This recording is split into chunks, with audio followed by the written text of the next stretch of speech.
Well, coming up in this episode, man, when a grieving mother is fed up, man, Nolan Wells' mom finally responds and she fires back. She took a dig at Warren Hudson. Also, man, she took a dig at Brandon Tatum. Also, she's calling out Ocean Springs, the whole city of Mississippi. I think she smells a cover up. I think she smells a cover up. And she's fed up. She finally fires back. So it's been a lot of speculation going online surrounding around this Nolan Wells tragedy. We got speculations about the phone. We got speculation about, was it a accidental drowning? But if it was an accidental drowning, nobody saw nothing. We got speculations, was he unalived? We got speculations that there was foul play involved.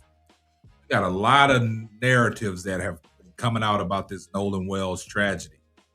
We also saw so-called friends of Nolan Wells lawyer up because of what their lawyers say, defamation. And we seen what Dr. Rashard Ritchie, how he exposed the lawyers and said, you can tell your mama. And he said all this defamation stuff is bogus. And the timelines of the events that happened on July 4th are not adding up. And you can sense the frustration in Nolan Wells' family, especially his mother. And she finally has the courage to speak out. And she basically sends a message. Basically, all she wants is answers, but she's not getting no answers. And she spoke about it because she's talking about the phone call that she received from Nolan Wells' so-called friend Warren. But she also stated that some of the people that Nolan Wells went to high school with,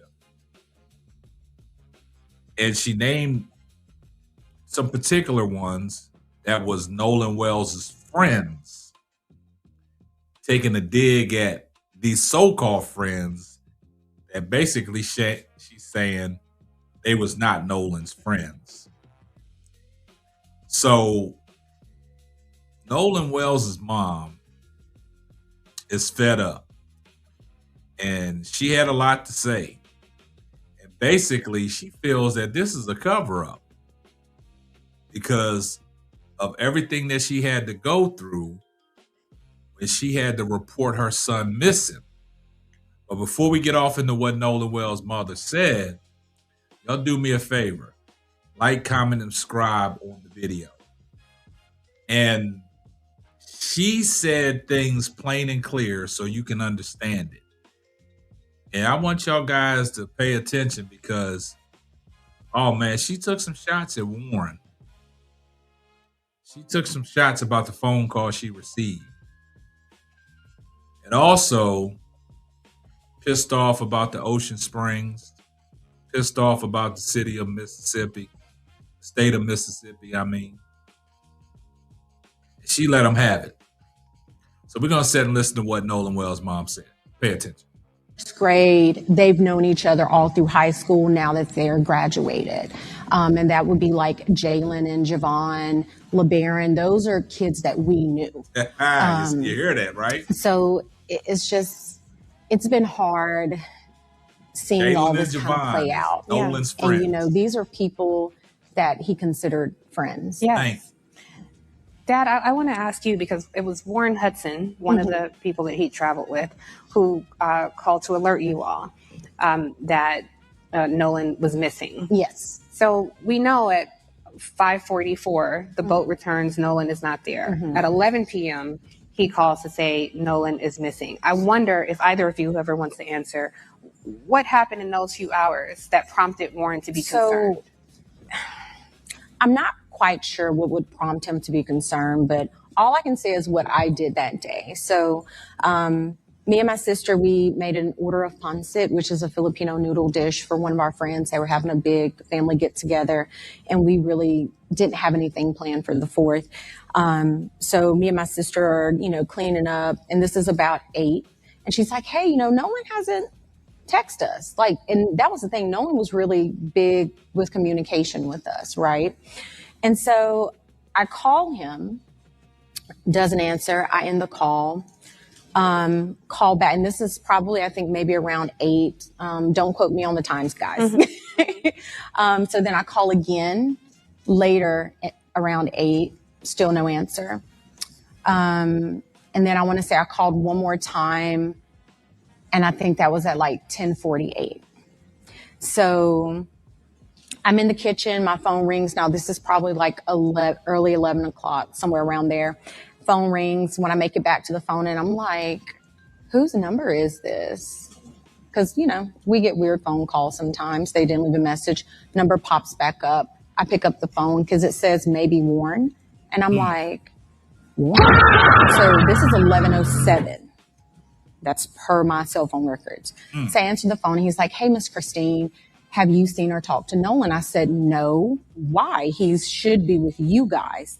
And he said, oh, no, well, when we went to the island, there was a girl named Katie that he met, and he had decided to stay behind. And I said, what? Because we know our child. And Nolan isn't one to be like, oh, well, I'm just going to throw caution to the wind, and I'm going to stay here with this girl that I just met. So I'm on the phone with him. Now I'm in a panic. I'm running into my room. Elmore was in bed watching a different movie, and I'm like, frantic. He's like, what's going on? I'm like, Nolan is missing. I'm trying to pull up the GPS as I'm talking to him. And at some point he tells me that, I was like, well, his phone says GPS Life 360, not Snapchat. Right. Life 360 says that he's on land. And he was like, well, no, I mean, we have his phone. And I'm like, wait, what? And I'm like, okay. It's fishy. Because at that point, you're telling me, this is coming from Warren, don't worry about it. We're going to find him. It's going to be okay. Yeah. Don't tell me not to worry. This is my child, my flesh and blood that I brought into this world. And you're telling me not to worry. Absolutely not. So then it was after the phone call ended, of course, asking him for information. What was he wearing? He was like, last seen, Northwest tip, black shorts, sunglasses. That's important. So I end up calling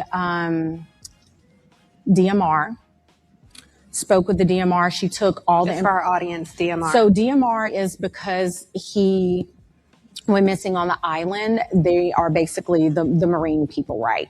They're the ones who's going to launch the boats to go into the water and all that. But before getting off the phone with Warren, he was like, hey, I know some people at Coast Guard. I said, okay. He's like, I'm going to call Coast Guard. You call DMR. Get on the phone with DMR. I give the young lady the information. And she tells me, hey, I got this. Let me call you back. Because she was like, I'm not sure if this is going to be in our jurisdiction, essentially. So then she calls back and she tells me, okay, yeah, we spoke with Coast Guard. And I'm like, okay. But they're like, this isn't our jurisdiction. You have to contact the city of Ocean Springs. I said, okay, hang up the phone, call an Ocean Springs Police Department. They say, hey, you have to physically come down and give a report. I said, okay. So on our way, because we don't live that far from the police station, on our way there, I was like, well, let me stop by the hospital because there's a hospital that's maybe 5 minutes up the road from our house. Stop by there. I'm like, hey, have you guys seen this kid? Has he been brought in? The lady's like, no, ma'am. We hadn't. I said, okay, thank you. Run out. We go to the police department, get to the police station. And the officer basically says, again, this is out of our jurisdiction. And at that point, I'm like, my God, who am I supposed to talk to? Who is supposed to help me with this? So then he said, it's going to be, you would have to call DMR. I was like, we've already called DMR. DMR said it's not in their jurisdiction. Wow. So we end up, I think at some point I had called Jackson County Sheriff's Office. Yeah. So she calls back and she's like, hey, are you there? I said, yes, we're here, but he's telling us the same thing you guys told us, which is no, we can't take it. She gets on the phone with a police officer. Now, this is Jackson County Sheriff's Department speaking with the Ocean Springs Police Department. Ocean Springs Police Department is saying, this is why we can't take this information. She says, okay. He gives me the phone back and she's like, okay, I'm just going to take it. I'm just going to take the information. And that was, we met an officer. It was after midnight.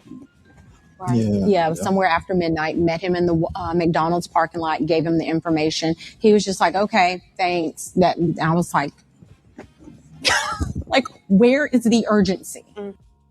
Wow, guys. We had to sit there and listen to that, man. And that's sad, man. So I want to ask you guys a question. So as a grieving mother, just lost her son, is doing everything to try to locate him. They give her the runaround. And then she goes on to say this about Warren Hudson. She goes on to say this about the so-called friends that Nolan Wells was out there on July 4th, because she named all the people at the start that was close to Nolan. And none of them guys that was out on the boat was really close with Nolan, because she wasn't aware of them people. And another thing, you have a grieving mother that just lost her son. Now, do you think that a grieving mother would come out and just tell lies? That's why I'm saying that when Nolan Wells' mom speaks, you have to believe everything that she says. It brought back it replayed in her whole mind everything that was going on when she received that phone call from Warren Hudson.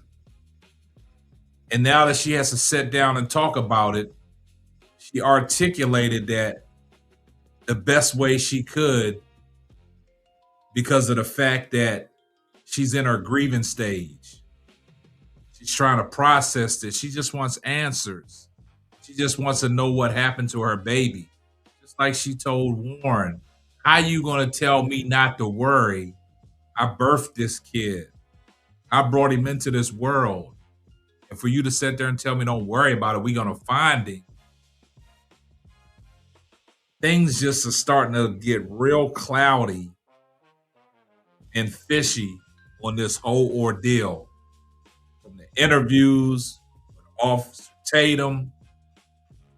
And basically, to put it in a nutshell, all the stuff that Officer Tatum has said about Nolan Wells' mom has come out talking about, well, she needs to turn over the phones and do all this and do all that.